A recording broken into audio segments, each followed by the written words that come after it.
I'm here to talk to you a little bit today about how to build a cook stove. It's just a very basic hobo style cook stove. You can use a coffee can, and all you do is you take a drill, or you can use a punch and a hammer, but it's much easier with a drill. And what you do is you drill out holes on the sides. I just picked straight lines about an inch apart and drill holes about an inch square away from each other the whole way down the coffee can. Now on one side you can just pick whichever you want to be your front, and you're going to want to cut two small doors about 2 inches by 3 inches. The first door you're going to want right near the bottom of your coffee can. This will be your door for putting in your tinder and everything and lighting your fire.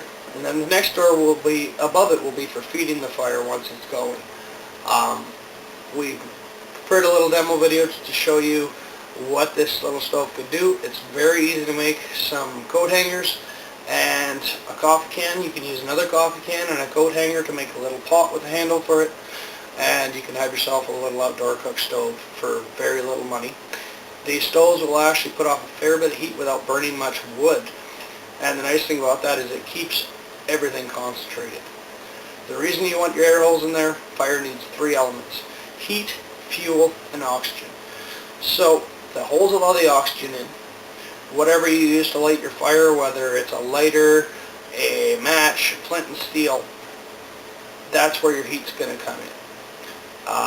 If you're using the flint and steel, I would recommend using a magnesium stick as well. It makes the process much easier. But for this, we're not in a survival mode, so we just used a lighter. We will show you now how the stove works.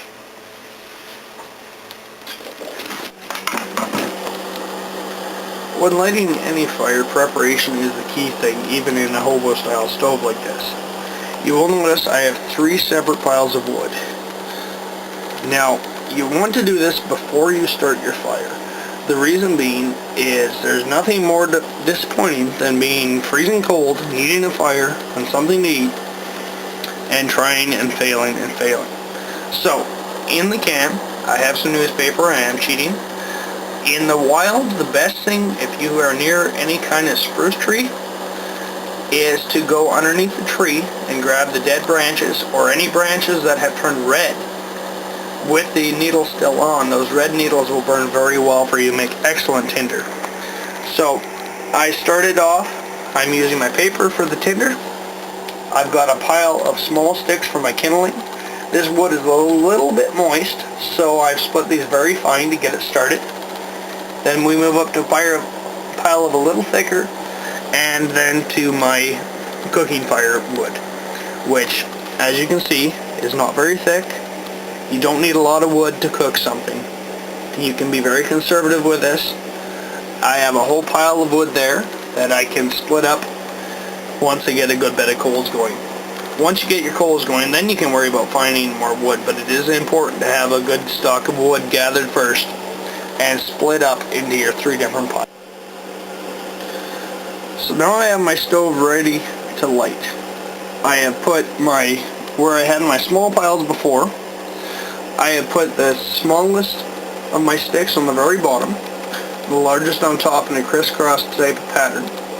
It is messy, but there are 3 major elements to fire: heat, fuel, and oxygen. Now, our heat will be supplied by whatever we use to light at the very bottom. Fire burns upward, so you want to light at the bottom, using our newspaper as tinder. Now, our smaller pieces are at the next level, and then our bigger pieces like this that will burn a little longer and make some coals for us.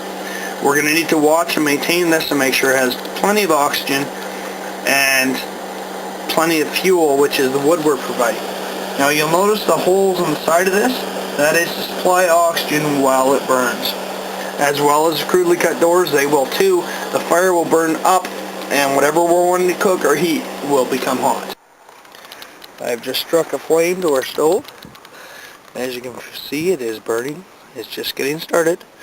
I can feel the heat off it. So now that it's going, you can see I've got a nice little fire happening here. It's burning very clean. We're building up some coals. In a while we'll have some steak cooking.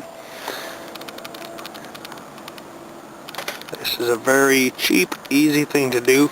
I built the cross wires out of coat hangers actually.